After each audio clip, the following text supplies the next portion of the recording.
Hello and welcome to J K civil services. तो दोस्तों join करिए हमारी ऐप को, टेलीग्राम चैनल को, ताकि आपको रेगुलर पीडीएफ्स और वीडियोस मिल सके, और लिंक जो है आपके डिस्क्रिप्शन बॉक्स में है। तो आज जो है हम लोग अपना नया टॉपिक स्टार्ट करते हैं। इकोसिस्टम, उसके कंपोनेंट्स कितने हैं, दो टाइप्स के होते हैं, और फूड वेब और फूड चेन। तो कोशिश करूँगा मैं एक ही लेक्चर में इसे कंप्लीट करने की। अगर थोड़ा सा बड़ा हो जाए तो 15 या 20 मिनट की और एक क्लिप आ जाएगी। तो जैसा कि आप लोगों से वादा है, सिलेबस जो है विद इन 3 से 4 वीडियोस में कंप्लीट हो जाएगा। तो चलिए हम लोग स्टार्ट करते हैं अपना टॉपिक इकोसिस्टम।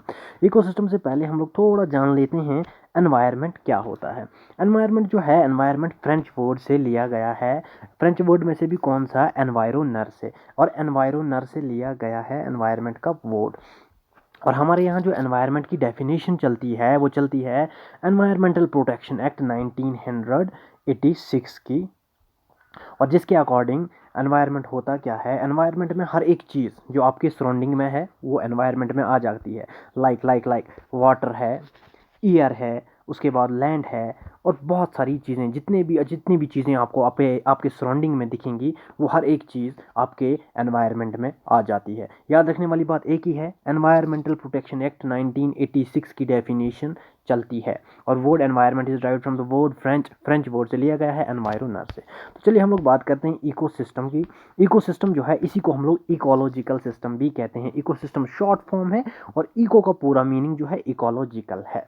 इकोलॉजिकल सिस्टम जो है सबसे पहले किसने दिए थे? ये टर्म दी थी एजे टेंसले ने, और ये दोस्तों पूछी जा सकती है 1 नंबर की मेरे हिसाब से। तो इकोलॉजिकल सिस्टम को एजे टेंसले ने दिया था, और इसी को बहुत सारे साइंटिस्ट्स ने, डिफरेंट साइंटिस्टों ने डिफरेंट नाम दिया। जैसे कि एक रशिया का साइंटिस्ट था, सुकैचू था, एस यू क्या हो गया, SUKACHEV, स्कैचू। आप कुछ भी पढ़ लीजिए। स्कैचू जो है रशियन इकोलॉजिस्ट था, और इसने इसी को नाम दे दिया बायोजियोकोनोसिस। क्वेश्चन पूछा जा सकता है इकोलॉजिकल सिस्टम या इकोसिस्टम जो है, इसका नाम बायोजियोकोजेनेसिस किसने दिया था? सुकीचू ने दिया था, जो रशियन इकोलॉजिस्ट था। उसके बाद आ जाता है ऑडम जो है, ऑडम ने ये बात कही कि इकोसिस्टम जो है ये फंडामेंटल यूनिट है इकोलॉजी का। क्या है फंडामेंटल यूनिट? फंडामेंटल यूनिट आप सब लोगों को पता होगा। फंडामेंटल यूनिट यानी बेसिक यूनिट है, स्ट्रक्चरल यूनिट है इकोलॉजी का। और इकोलॉजी क्या होता है? इकोलॉजी का मतलब होता है जब हम लोग स्टडी करते हैं, साइंटिफिक स्टडी करते हैं एक ऑर्गेनिज्म की और उसके एनवायरनमेंट की, उनके बीच में रिलेशनशिप क्या है, उसी को हम लोग क्या कहते हैं? उसी को हम लोग कहते हैं इकोलॉजी। वही यहाँ पर मैंने लिखा है, साइंटिफिक स्टडी करना, रिलेशनशिप देखना एक ऑर्गेनिज्म के बीच में, उसके एनवायरनमेंट के बीच में क्या है, उसी को हम लोग इकोलॉजी कहते हैं। और ये वाली डेफिनेशन इकोलॉजी की किसने दी थी? अर्नेस्ट हैकल में। तो दोस्तों कंफ्यूज नहीं होना। देखो, ऑडम ने कहा कि फंडामेंटल यूनिट ऑफ इकोलॉजी कौन है? इकोसिस्टम या इकोलॉजिकल सिस्टम। लेकिन इकोलॉजी की डेफिनेशन किसने दी? अर्नेस्ट हैकल ने। ठीक है, कंफ्यूज नहीं होना है। उसके बाद हम लोग बात करते हैं अब डेफिनेशन ऑफ इकोसिस्टम की। तो इकोलॉजी ही इकोसिस्टम लगभग सिमिलर ही डेफिनेशन होती हैं। देखो, फंडामेंटल यूनिट है इकोलॉजी की, ठीक है, जिसमें क्या आ जाते हैं? ऑर्गेनिजम्स आ जाते हैं। वो कहाँ पर रहते हैं, किन दूसरे ऑर्गेनिजम्स के साथ इंटरएक्ट करते हैं, एनवायरनमेंट के साथ उनका कैसा रिलेशन होता है, उस सब चीज़ों को एक साथ मिलाकर हम लोग क्या कहते हैं? इकोसिस्टम कहते हैं। और इकोसिस्टम में और एक चीज़ आ जाती है कि इसमें जो है एनर्जी फ्लो होती है, और फ्लो होती है यूनिडायरेक्शनल। ये हम लोग आगे पढ़ेंगे। फ्लो होती है यूनिडायरेक्शनल। मान लीजिए एक छोटा सा ऑर्गेनिज्म है, बड़े ऑर्गेनिज्म ने इसको खा लिया तो इसकी एनर्जी इसमें चली गई, इसको अब इसने खा लिया तो इसकी एनर्जी इसमें चली गई। इस तरह से फ्लो ऑफ एनर्जी हो जाती है। और अब छोटे को बड़ा खाएगा, उसको उससे बड़ा खाएगा, तो ये यूनिडायरेक्शनल होता है। ये कभी ऐसा नहीं होता कि शेर को कोई मक्खी खा जाए, ऐसा नहीं होता। वही मतलब होता है यूनिडायरेक्शनल का। अब इकोसिस्टम जो है, यहाँ पर मैंने लिखा है ये ओपन सिस्टम होता है, यानी कि एनर्जी एक्सचेंज हो जाती है सराउंडिंग के साथ में। मतलब अभी मैंने बताया, एक ऑर्गेनिज्म को दूसरा खाएगा, एनर्जी चली गई दूसरे में, दूसरे को तीसरा खाएगा, तीसरे को चौथा, इस तरह से एनर्जी की एक्सचेंजमेंट होती रहती है इकोसिस्टम में। याद रखने वाली बात क्या है, क्या है, क्या है, तो ओपन सिस्टम होता है, इकोसिस्टम इज ओपन सिस्टम। तो इकोसिस्टम जो है, इकोसिस्टम को किसने डिफाइन किया था, ऑडम ने डिफाइन किया था। क्या कहा था, ये फंडामेंटल यूनिट है इकोलॉजी का। वहीं अर्नेस्ट हैकल आ गया, उसने इकोलॉजी की डेफिनेशन दे दी। तो दोस्तों यहाँ तक आप लोगों को समझ आ गया होगा, आई होप। अब हम लोग बात करते हैं कंपोनेंट्स के बारे में। और देखो ये जो क्या कहते हैं एनवायरनमेंट है या इकोलॉजी है ना, इसकी बहुत सारी डेफिनेशंस बहुत सारे साइंटिस्टों ने दी है। मैंने आपको सिर्फ ऑथेंटिक डेफिनेशंस बताई। इसके अलावा जो बाकी साइंटिस्ट है उसमें इंक्लूड होता है एनास्टाशी, ANASTASHI, एनास्टाशी। उसके बाद एक और है बोरिंग, BORING, बोरिंग है। और ऑडम तो अपना है ही बहुत मशहूर, जिसका पूरा नाम था EP ऑडम, याद रखने की ज़रूरत नहीं है। और एक था एल्टॉन, चार्ल्स एल्टॉन, आप लोग याद रखेंगे चार्ल्स एल्टॉन, उसने भी डेफिनेशन दी थी इकोलॉजी की। हर एक ने डिफरेंट डेफिनेशन दी थी, याद रखने की ज़रूरत नहीं है। आप लोगों को यही याद रखना है क्या क्या क्या क्या क्या इकोसिस्टम क्या होता है, किसने दिया था, AJ टेंसले ने। और इसको रशियन, कौन सा रशियन साइंटिस्ट था जिसने इसका नाम चेंज किया था, बायोकोजेनेसिस कहा था। ऑडम ने कहा फंडामेंटल यूनिट है। और साइंटिफिक स्टडी जब हम लोग इसकी करते हैं तो उसी को हम लोग इकोलॉजी कहते हैं। अभी मैंने एक्सप्लेन किया, इसे अर्नेस्ट हैकल ने कहा था। एनवायरनमेंट को ड्राइव किया गया है वर्ड एनवायरनर से। और हमारे यहाँ डेफिनेशन कौन सी चलती है, एनवायरमेंटल प्रोटेक्शन एक्ट 1986। एनवायरनमेंट ये जो है ये ओपन सिस्टम होता है। ओपन सिस्टम यानी एनर्जी एक्सचेंज होती रहती है, one organism to an other organism, an other organism to an other organism चलती रहती है। उसके बाद फ्लो ऑफ एनर्जी यहाँ पर होती रहती है। और यूनी डायरेक्शनल, याद रखेंगे आप लोग, हम लोग आगे भी पढ़ेंगे, ये यूनी डायरेक्शनल होती है। अब हम लोग अगर कंपोनेंट्स की बात करें तो कंपोनेंट्स या स्ट्रक्चर जो है ये एक ही बात होती है। तो कंपोनेंट इसके दो होते हैं, एक होता है बायोटिक स्ट्रक्चर या बायोटिक कंपोनेंट, और दूसरे होते हैं एबायोटिक कंपोनेंट। ऑटो इकोलॉजी या सिन इकोलॉजी भी है, लेकिन वो जो है आपकी GK वाले पोर्शन में है, उसे आपको कोई और पढ़ा लेगा, ये शायद पढ़ा भी लिया होगा वहाँ, यहाँ पर मैं उसका डिस्कशन नहीं करूँगा। यहाँ पर हमारे सिर्फ इकोसिस्टम, इसके कंपोनेंट्स लिखे हैं। तो कंपोनेंट में हम लोग सबसे पहले बायोटिक कंपोनेंट के बारे में बात करते हैं। Biota means living organisms. तो इसमें हर एक लिविंग ऑर्गेनिजम्स आ जाएगा, like plant, animal, micro organism, हर एक चीज़ जो है बायोटिक स्ट्रक्चर में, बायोटिक कंपोनेंट में आ जाएगी। लाइक सबसे पहले हम लोग स्टार्ट करते हैं प्रोड्यूसर से। प्रोड्यूसर वो हुए जो अपना खाना खुद बनाएं, जैसे कि प्लांट्स बनाते हैं, ठीक है ना। इसीलिए हम लोग प्रोड्यूसर्स को हम लोग ऑटोट्रॉफ भी कहते हैं, यानी कि अपना खाना खुद बनाने वाले, या फोटोसिंथेटिक भी कहते हैं। मतलब ये अपना खाना जो है in the presence of sunlight बनाते हैं। और दूसरी नंबर बात आ गई अब कंज्यूमर्स। कंज्यूमर्स जो होते हैं, कंज्यूमर्स डिपेंड करते हैं प्रोड्यूसर्स पर, यानी कि हम लोग जो हैं डिपेंड है किन पर, प्लांट्स पर। तो हम लोग कंज्यूमर्स आ जाते हैं, हम भी आते हैं, दूसरे अदर ऑर्गेनिजम्स भी आते हैं। इसीलिए कंज्यूमर्स को हम लोग हीटेरोट्रॉफ भी कहते हैं। हीटेरोट्रॉफ यानी कि जो अपना खाना खुद ना बनाएं, जो डिपेंड करें ऑटोट्रॉफ के ऊपर, उन्हीं को हम लोग हीटेरोट्रॉफ कहते हैं। बहुत ज़्यादा मैंने न्यूट्रिशन में इसे एक्सप्लेन किया है। कीमोट्रॉफ होता है वो जो भी जो हैं अपना खाना खुद नहीं बना सकते। चलिए छोड़िए, अब कंज्यूमर्स जो हैं, कंज्यूमर्स के अंदर ही जब हम लोग क्लासीफाई करते हैं, ये सब मैंने न्यूट्रिशन में पढ़ा लिया है, तो इसी में हर्बीवोरस आ जाते हैं, इसी में कार्निवोरस आ जाते हैं। यानी कि ये देख लीजिए, हर्बीवोरस वो हुए जो अपना खाना खुद नहीं बनाएंगे, लेकिन किनको खाते हैं, इन प्रोड्यूसर्स को खाते हैं, प्लांट्स को खाते हैं। इन्हीं को हम लोग हर्बीवोरस कहते हैं, या प्राइमरी कंज्यूमर्स। क्योंकि पहले स्टार्टिंग जो एनिमल है जिसने घास को खाया वो ये है हर्बीवोरस, इसीलिए हम लोग इसको प्राइमरी कंज्यूमर कहते हैं। अब इस ऑर्गेनिज्म को, इसे मान लीजिए ये ग्रास था, इसे खा लिया हिरन ने। अब हिरन को कौन खाएगा, हिरन को जो है कोई कार्निवोरस खाएगा। कार्निवोरस यानी जो मीट खाने वाला होता है, लाइक लॉइन। तो लॉइन जो है ये सेकेंडरी कार्निवोरस आ जाएगा। और समटाइम्स सेकेंडरी कार्निवोरस के ऊपर भी कुछ टॉप कार्निवोरस होते हैं जो इन सेकेंडरी कार्निवोरसेस को खाते हैं। फॉर एग्जांपल देखिए टाइगर है, तो टाइगर तो छोटे मोटे लाइन ये इनको छोटे मोटे गोट शोट हर एक चीज़ जो जंगल में मिलेगी खा जाएगा, लेकिन लाइन को नहीं खा पाता। लाइन जो है इससे टॉप कार्निवोरस में आ जाता है, ये इसे मार सकता है, ये इसे मार नहीं सकता। इसीलिए लाइन जो है 3rd डिग्री या टर्शियरी कार्निवोरस इसी को हम लोग कहते हैं। होप यहाँ तक आप लोगों को समझ आ गया होगा। इसके अलावा भी बहुत सारे कंज्यूमर्स में आ जाते हैं, लाइक ओमनीवोरस। ओमनीवोरस वो हुए, वो ऑर्गेनिज्म हुए जो दोनों, चाहे अगर उनको प्लांट्स मिल जाएं उन्हीं को खाएं, वेजिटेबल्स मिल जाएं उन्हीं को खाएं, या अगर फ्लश मिल जाए, मीट मिल जाए, उसी को खा लें। फ्लश के साथ कंफ्यूज नहीं होना। फ्लश होता है इंसानों का मीट, पॉर्क होता है सुअर का मीट, बीफ होता है ये जो बाकी होते हैं भैंस वैंस उनका मीट, और भी हर एक मीट का अलग से नाम है। अब मुझे फ्लश की आदत हो गई है इसलिए मैं बार बार फ्लश ही बोलता हूँ, आप लोग समझ जाएंगे आई होप। तो डीट्राइटस होते हैं वो कंज्यूमर जो किनको खाते हैं, जो डेड ऑर्गेनिजम्स को खाते हैं। डिकम्पोजर्स वो हुए जो डिकम्पोज करते हैं बड़े बड़े जानवरों को, ये भी आते हैं कंज्यूमर्स के अंदर ही। ये मैंने सारा न्यूट्रिशन में कंप्लीट करा लिया है, आप लोग चाहो तो वहाँ पर आप लोग लेक्चर देख सकते हो। यहाँ पर मैं उतना ज़्यादा एक एक चीज़ को 10 बार नहीं पढ़ाऊँगा।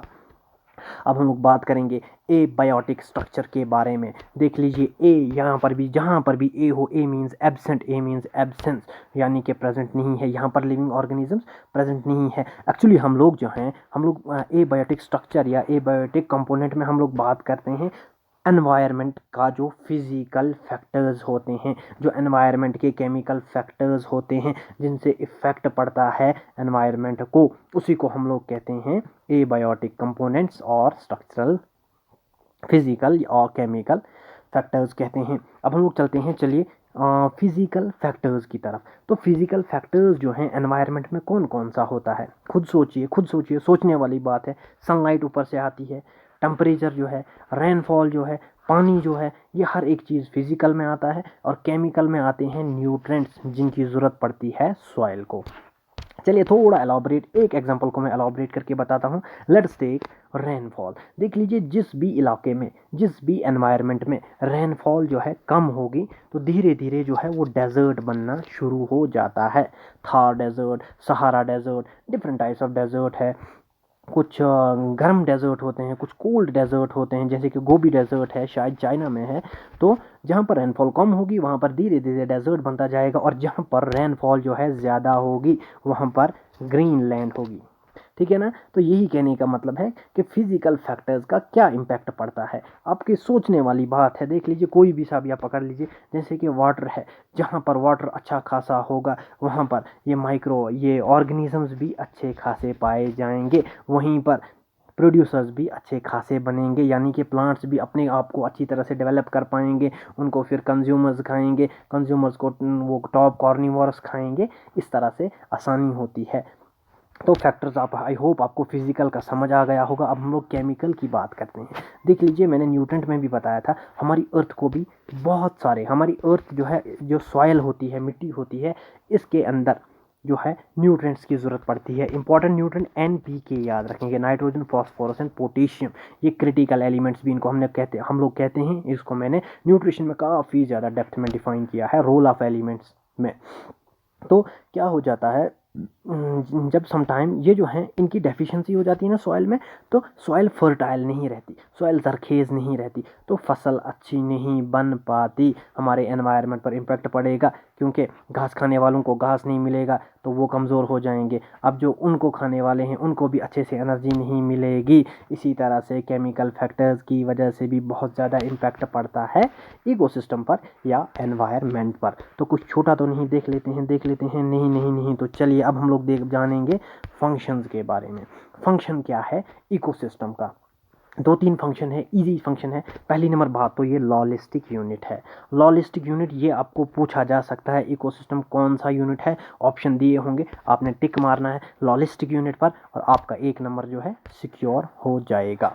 तो लॉजिस्टिक यूनिट में क्या हो जाता है, हर हमेशा एनर्जी जो है वो ट्रांसफ़र हो जाती है। देख लीजिए lower complex to higher complex, यानी कि छोटा है उसको बड़ा खाएगा तो एनर्जी इसमें शिफ्ट हो गई। इसमें भी बहुत सारी एनर्जी वेस्ट हो जाती है, वो हम लोग नीचे देखेंगे।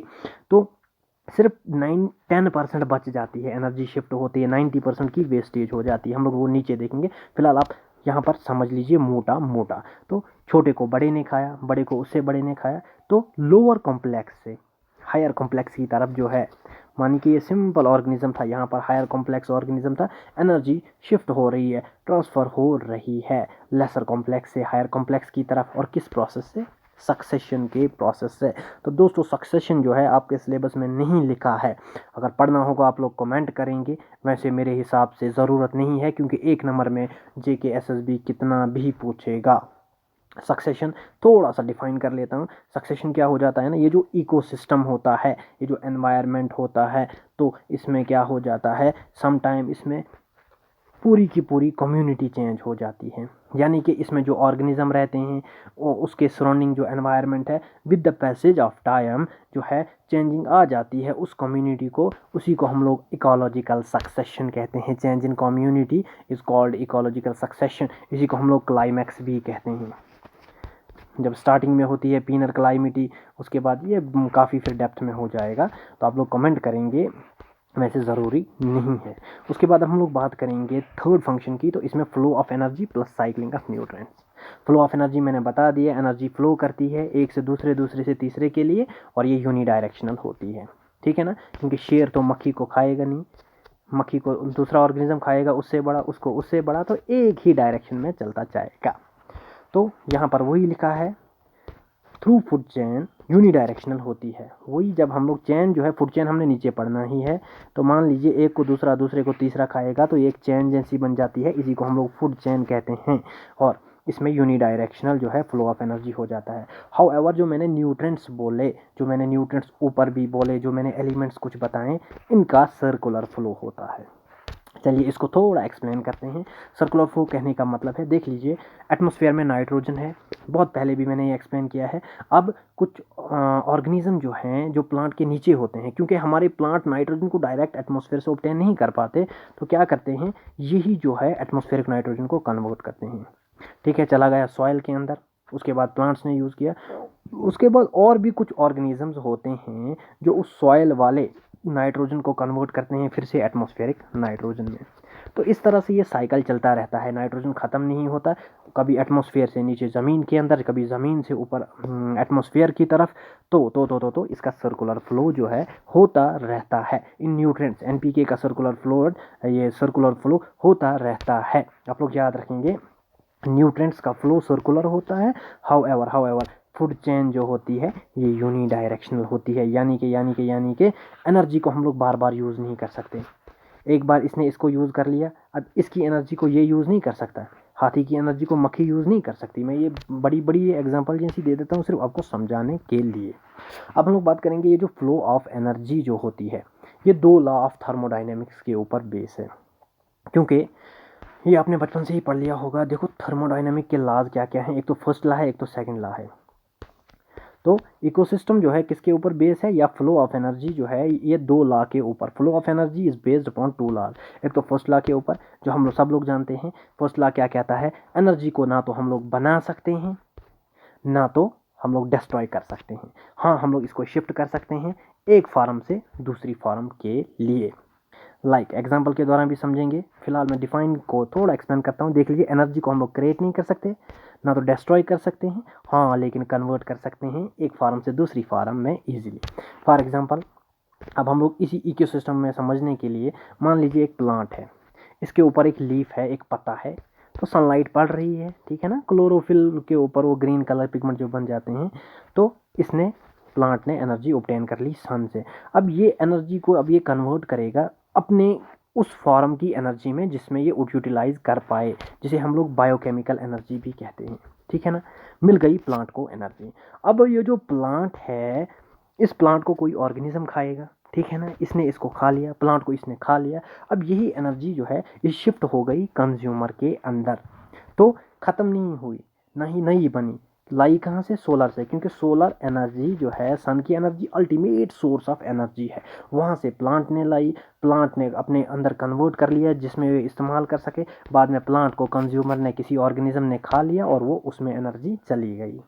अब सेकेंड लॉ क्या कहता है, सेकेंड लॉ ये बात कहता है कि ये जो ऑर्गेनिज्म है, जब इसके अंदर ये एनर्जी चली गई, ठीक है ना, तो इसमें से 90% लॉस हो जाएगी। देख लीजिए किस तरह से। अब ये ऑर्गेनिज्म है, इसने चलना भी है, चलने का मतलब होता है लोकोमोशन, रेस्पिरेशन भी करनी है, डाइजेशन भी करनी है। इन प्रोसेसेस के लिए इसको एनर्जी की ज़रूरत पड़ती है, तो वो यही एनर्जी 90% यूज़ करता है।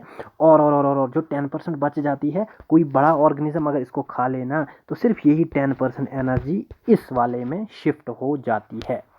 ठीक है ना। तो यही जो है सेकंड प्रिंसिपल कहता है कि 90% ऑफ एनर्जी जो है वो लॉस हो जाती है एक ऑर्गेनिज्म की, और जब इसे कोई दूसरा खा लेगा बड़ा ऑर्गेनिज्म तो सिर्फ 10% जो है इस बड़े वाले को इसमें से एनर्जी मिलेगी। और इसी का दूसरा नाम है लिंडीमैन्स 10% प्रिंसिपल। लिख लीजिए LINDE, लिंडी MANNS, लिंडीमैन्स 10% प्रिंसिपल। क्योंकि इसमें सिर्फ 10% शिफ्टिंग ऑफ एनर्जी हो जाती है एक से दूसरे ट्रॉपिक लेवल में। यहीं पर मैंने लिखा है from one trophic level to another trophic level, यानी कि प्रोड्यूसर को जब कंज्यूमर खा लिया हो गया एक ट्रॉपिक लेवल, कंज्यूमर को कार्निवोरस, कार्निवोरस को टॉप कार्निवोरस में, इस तरह से इन ट्रॉपिक लेवल बनते जाते हैं। तो दोस्तों आई होप आपको ये भी समझ आ गया होगा। तो चलिए अब हम लोग देखते हैं छूट क्या रहा है, कुछ छूट तो नहीं रहा है। हाँ, अब हम लोग बात करेंगे अपने फूड चेन के बारे में। फूड चेन क्या होता है अभी तक मैं 10 बार बता चुका हूँ, देख लीजिए। अब एग्जांपल, पहले ही मैंने एग्जांपल रखी है। ये ग्रास है, ग्रास को खाएगा कौन? ग्रास को खाया ग्रास होपर ने ग्रास को खा लिया। अब ग्रास होपर को फूड, ये फ्रॉग खाएगा, मेंढक खाएगा, फ्रॉग को स्नेक खाएगा, स्नेक को हॉक खाएगा। तो ये एक चेन जैसी बन रही है, ठीक है। और इसमें शिफ्टिंग ऑफ एनर्जी हो रही है, हालांकि 10% मिल रही है हर एक को। आगे आगे जितना जितना चल रहा है 90% हर एक अपने लिए यूज़ करता है, ठीक है ना। तो इसी को हम लोग, ये जो चेन बन जाती है इसी को हम लोग फूड चेन कहते हैं। तो चलिए इसी को हम लोग डिफाइन करते हैं। Transformation of food energy, food energy की ट्रांसफर होना थ्रू फूड चेन, एक ग्रुप ऑफ ऑर्गेनिज्म से दूसरे ग्रुप ऑफ ऑर्गेनिज्म में in an ecosystem via steps. यानी कि ग्रास, ये लग लीजिए स्टेप लेवल 1, ग्रास होपर ने खा लिया लेवल 2, फ्रॉग ने खा लिया लेवल 3, स्नेक ने खा लिया लेवल 4। इन्हीं ट्रॉपिक लेवल्स में या प्रोड्यूसर को कंज्यूमर, कंज्यूमर को टॉप, कार्निवोरस, इस तरह से जब ये खाते रहेंगे तो इन्हीं को हम लोग ट्रॉपिक लेवल्स कहते हैं। तो दोस्तों फूड चेन क्या होता है, आई होप आप लोगों को समझ आ गया होगा। अब लीनियर फूड चेन जो होती है, लीनियर होती है जो ऐसे चलती है आगे की तरफ। इसमें मोस्टली 4 स्टेप्स ही होते हैं, यहाँ पर 5 हैं। एक्चुअली ये ट्रॉपिक लेवल्स के बारे में बात कर रहा है। ट्रॉपिक लेवल जो हमने ऊपर बात कर ली ना, चलिए मैं ऊपर आपको थोड़ा सा दिखा देता हूँ। कहाँ गया कहाँ गया कहाँ गया, देख लीजिए, यहाँ पर देख लीजिए। Primary consumer, secondary consumer, tertiary consumer. तो इसी तरह से ये जो ट्रॉपिक लेवल है लगभग 4 ही होते हैं किसमें, फूड चेन में। एक और एग्जांपल ले लेते हैं, चलिए देख लीजिए। ग्रीन प्लांट्स या प्रोड्यूसर को किसी ने खा लिया, बन गया फर्स्ट ट्रॉपिक लेवल, ठीक है। हर्बीवोरस, अब हर्बीवोरस ने, वो ऑर्गेनिज्म जो ग्रीन प्लांट्स को खाते हैं, उन्होंने अब इन ग्रीन प्लांट्स को खा लिया, आ गया सेकेंडरी लेवल। कार्निवोरस जो अब इस ऑर्गेनिज्म को खाएंगे, जो मीट खाने वाले होते हैं, ये आ गया टर्शरी। और इन कार्निवोरस को टॉप कार्निवोरस खाएंगे, ये आ गया फोर्थ लेवल। तो यही कहने का मतलब था, ये जो लीनियर फूड चेन होती है इसमें 4 लेवल्स होते हैं। कौन कौन सा? एक तो प्रोड्यूसर वाला first trophic level, herbivorous second trophic level, carnivorous third, और टॉप कार्निवोरस फोर्थ लेवल, ठीक है। चलिए कुछ एग्जांपल्स और देख लेते हैं। देखिए फाइटोप्लैंक्टन्स को खाएगा वाटर फ्लीज, वाटर फ्लीज को स्मॉल फिशेस को ट्यूना फिशेस, क्योंकि ट्यूना फिशेस थोड़ी खतरनाक टाइप की होती हैं, वो स्मॉल फिशेस को खा लेती हैं। दूसरी एग्जांपल, लिचन्स को खाएगा रिंडीर, रिंडीर को खाएगा इंसान, क्योंकि रिंडीर इंसान के खाने की ही चीज़ है। तो दोस्तों आई होप ये भी आपको समझ आ गया होगा। अब हम लोग अगर बात करें क्या कहते हैं फूड चेन की, तो ये 2 टाइप्स की होती हैं, शायद मैंने लिखा नहीं है। एक होती है ग्रेजिंग टाइप और दूसरी होती है डिट्राइटस। देख लेते हैं, हाँ लिखा तो है मैंने, चलिए यहाँ पर बताता हूँ। Types of food chain 2 types की होती है, ग्रेजिंग और डिट्राइटस। ग्रेजिंग होता है चरना, ठीक है ना। ग्रेजिंग में क्या होता है, एक ऑर्गेनिज्म जो है सबसे पहले स्टार्ट कहाँ से करता है, ये फूड चेन स्टार्ट होती है उस ऑर्गेनिज्म से जो घास को खाए, ठीक है ना, इसीलिए इसका नाम ग्रेजिंग पड़ा है। और दूसरा आता है डिट्राइटस, इसमें ग्रास से स्टार्ट नहीं होती, इसमें डायरेक्ट किसी दूसरे ऑर्गेनिज्म से स्टार्ट हो जाती है। जैसे कि ईगल जो है किसी जानवर को, जब वो कोई मर जाता है उसके वो खा लेता है उसको, उसका वो गोश्त खा लेता है, तो उस वाली टाइप को हम लोग कहते हैं डिट्राइटस। आई होप आपको समझ आ गया होगा। ग्रेजिंग जो है इसी को हम लोग प्रीडेटर फूड चेन भी कहते हैं। प्रीडेटर क्यों नाम पड़ा इसका, 1 मिनट। तो प्रेडेटर जो है, प्रेडेटर इसलिए इसका नाम पड़ जाता है क्योंकि देख लीजिए ना, खुद ही मैंने आपको बता लिया, एक को दूसरा खा रहा है, शिकार कर रहा है, दूसरे को तीसरा खा रहा है। तो इसीलिए जैसे कि फ्रॉग को स्नेक, स्नेक को हॉक खा रहा है, शिकार ही शिकार हो रहे हैं इस फूड चेन में। इसीलिए ग्रेजिंग को हम लोगों ने नाम दिया दूसरा प्रेडेटरी फूड चेन। और हमारे जो इकोसिस्टम है, हमारा जो एनवायरनमेंट है, उसमें maximum grazing type of food chain ही पाई जाती है। मोस्ट कॉमन अगर आ गई ना, कौन सी फूड चेन जो है मोस्ट कॉमन है, आप लोग लिखेंगे ग्रेजिंग या प्रीडेटर फूड चेन। तो चलिए दोस्तों, आई होप आपको ये भी समझ आ गया होगा। अब हम लोग बात करते हैं ग्रेजिंग फूड चेन। यहाँ पर थोड़ा और लिखा है कुछ, तो देख लीजिए। ग्रेजिंग फूड चेन अभी मैंने बता दिया, इसका दूसरा नाम प्रीडेटर फूड चेन भी है। ये स्टार्ट हो जाती है कहाँ से, सब कुछ एक्सप्लेन मैंने अभी मुंह से ही कर दिया। स्टार्ट हो जाती है ग्रीन प्लांट से। ग्रीन प्लांट को हर्बीवोरस खाएंगे, उनको कार्निवोरस खाएंगे, और मोस्ट इकोसिस्टम फॉलो करते हैं इसी को। यही मोस्ट कॉमन जो है हमारे एनवायरनमेंट में, हमारे इकोसिस्टम में पाई जाती है। ये सब एक्सप्लेन कर लिया मैंने। तो चलिए एक बार फिर से, ऑटोट्रॉफ है, ऑटोट्रॉफ को खाएगा, क्या हो गया, एक मिनट, तो देख लीजिए। ऑटोट्रॉफ को खाएगा हर्बीवोरस, हर्बीवोरस को खाएगा प्राइमरी कार्निवोरस, प्राइमरी को सेकेंडरी खाएगा। इसी को हम लोग प्रेडिटर या ग्रेजिंग फूड कहते हैं। तो देख लीजिए ना, क्योंकि यहाँ पर ऑटोट्रॉफ है, घास है या प्लांट है, ग्रीन चीज़ों से स्टार्टिंग हो रही है, इसीलिए ग्रेजिंग टाइप। अब डिट्राइटस की बात करें, अभी मैंने कहा डेड डिकेइंग ऑर्गेनिज्म से स्टार्ट हो जाएगा, जैसे कि डेड लीफ है, रूट्स है, समझ लीजिए डेड ऑर्गेनिक मैटर ही होता है। उसको कौन खाएगा, स्मॉल माइक्रो ऑर्गेनिज्म। कोई जानवर मर जाता है, उसे छोटे छोटे माइक्रो ऑर्गेनिज्म ख़त्म कर लेते हैं, डिकम्पोज कर लेते हैं, वही इसका नाम है। एग्जाम्पल है, जैसे कि प्रोटोजोन्स खत्म कर लेते हैं, फंजाई या बैक्टीरियाज खा लेते हैं। होता है ना, कहीं घोड़ा, कोई गाय मर जाए तो उसके ऊपर वो कीड़े जैसे बन जाते हैं, डिकम्पोज कर लेते हैं, वो वाली फूड चेन जो स्टार्ट होती है, उसी को हम लोग डिट्राइटस कहते हैं। एग्जाम्पल इस देख लीजिए, डेड ऑर्गेनिक मैटर कहीं पड़ा है, उसको फंजाई खाएगा, फंजाई को बैक्टीरिया खा लेगा। दूसरी है लीफ लिटर, कहीं लीफ जो है वो ये भी ऑर्गेनिक में ही आता है, इसे जो है एल्गी, ठीक है ना, मान लीजिए पानी में लीफ लिटर पड़ गए तो पानी में एल्गी बन जाती है, एल्गी उनको खा लेता है। एल्गी को खाते हैं क्रैब्स, जो समंदरों में पाए जाते हैं। क्रैब्स को स्मॉल कार्निवोरस फिश, और स्मॉल को तो अल्टीमेटली बड़ा ही कोई खाएगा। तो आई होप आपको फूड चेन क्लियर हो गया होगा। अब हम लोग बात करेंगे फूड वेब के बारे में। तो देख लीजिए, वेब आपने देखा होगा, इंटरनेट टाइप का वो गोला जैसा होता है, ठीक है ना। जब बहुत सारी फूड चेन्स मिल जाती हैं, ठीक है ना, एक दूसरे को इंटरसेक्ट करती हैं, तो जो ये वेब जैसा स्ट्रक्चर बन जाता है, इसी को हम लोग फूड वेब कहते हैं। यानी कि बहुत सारी फूड चेन्स मिल जाने के बाद जो स्ट्रक्चर बन जाए, उसी को हम लोग फूड वेब कहते हैं। चलिए इसी को एक्सप्लेन थोड़ा बहुत करते हैं। यहाँ पर मैंने सबसे पहले फूड चेन्स बनाई हैं, आप इनको देख लीजिए। ग्रास को कौन खाएगा, फॉर एग्जांपल ग्रास होपर खा सकता है ना, तो ग्रास होपर को हॉक खा सकती है, बन गई एक फूड चेन। इसी तरह से ग्रास को ग्रास होपर खाता है, ग्रास होपर को समटाइम लिजर्ड खाती है, ठीक है ना, और लिजर्ड को हॉक, बन गई दूसरी फूड चेन। इसी तरह से ग्रास से स्टार्ट हो रहा है, ग्रास को मॉस खाएगा, या ग्रास को रैट भी खा सकता है, और इन दोनों में से जो भी मिल जाए हॉक को, वो खा लेती है। और समटाइम ग्रास है, ग्रास को कौन खाएगा, मॉस या रैट, इसको खाएगा स्नेक या हॉक। तो ये क्या बन गई, बहुत सारी फूड चेन। अब क्या हो जाएगा, जब हम लोग इसी को देख लीजिए इकोसिस्टम में इंटरलिंक्ड करेंगे, तो ये जो स्ट्रक्चर्स बन जाते हैं, एक फूड चेन, 2, 3, 4 और भी होती हैं बहुत सारी, तो ये जो है ये फूड वेब बना देती हैं। और जितनी ज़्यादा फूड चेन्स होगी, उतना ही हमारा फूड वेब, हमारा इकोसिस्टम स्टेबल होगा। ये आप लोग याद रखेंगे, जितनी ज़्यादा फूड चेन्स होंगी, उतना ही ज़्यादा हमारा इकोसिस्टम स्टेबल होगा। ये पूछा जा सकता है, स्टेबिलिटी डिपेंड्स अपॉन, ये क्या कहते हैं, फूड चेन्स। जितनी ज़्यादा फूड चेन्स, उतना ज़्यादा स्टेबल होगा। अब हम लोग डेफिनेशन पढ़ेंगे, आई होप आपको समझ आ गया होगा। इकोसिस्टम में जब बहुत सारी फूड चेन्स इंटरलिंक्ड हो जाती हैं और एक दूसरे को इंटरसेक्ट करती हैं, जाहिर सी बात है, कभी एक ऑर्गेनिज्म को दूसरा खाएगा, दूसरे को तीसरा खाएगा, तो ये लाइंस इंटरसेक्ट होती रहती हैं, तो एक कॉम्प्लेक्स नेटवर्क या वेब बन जाता है, जिसे हम लोग फूड वेब कहते हैं। अब जो ये फूड चेन्स होती हैं, ये इंडिपेंडेंट नहीं होती, ठीक है। इंडिपेंडेंट नहीं होने से क्या मतलब है मेरा, कि कि हर एक चीज़ दूसरे के ऊपर डिपेंड है।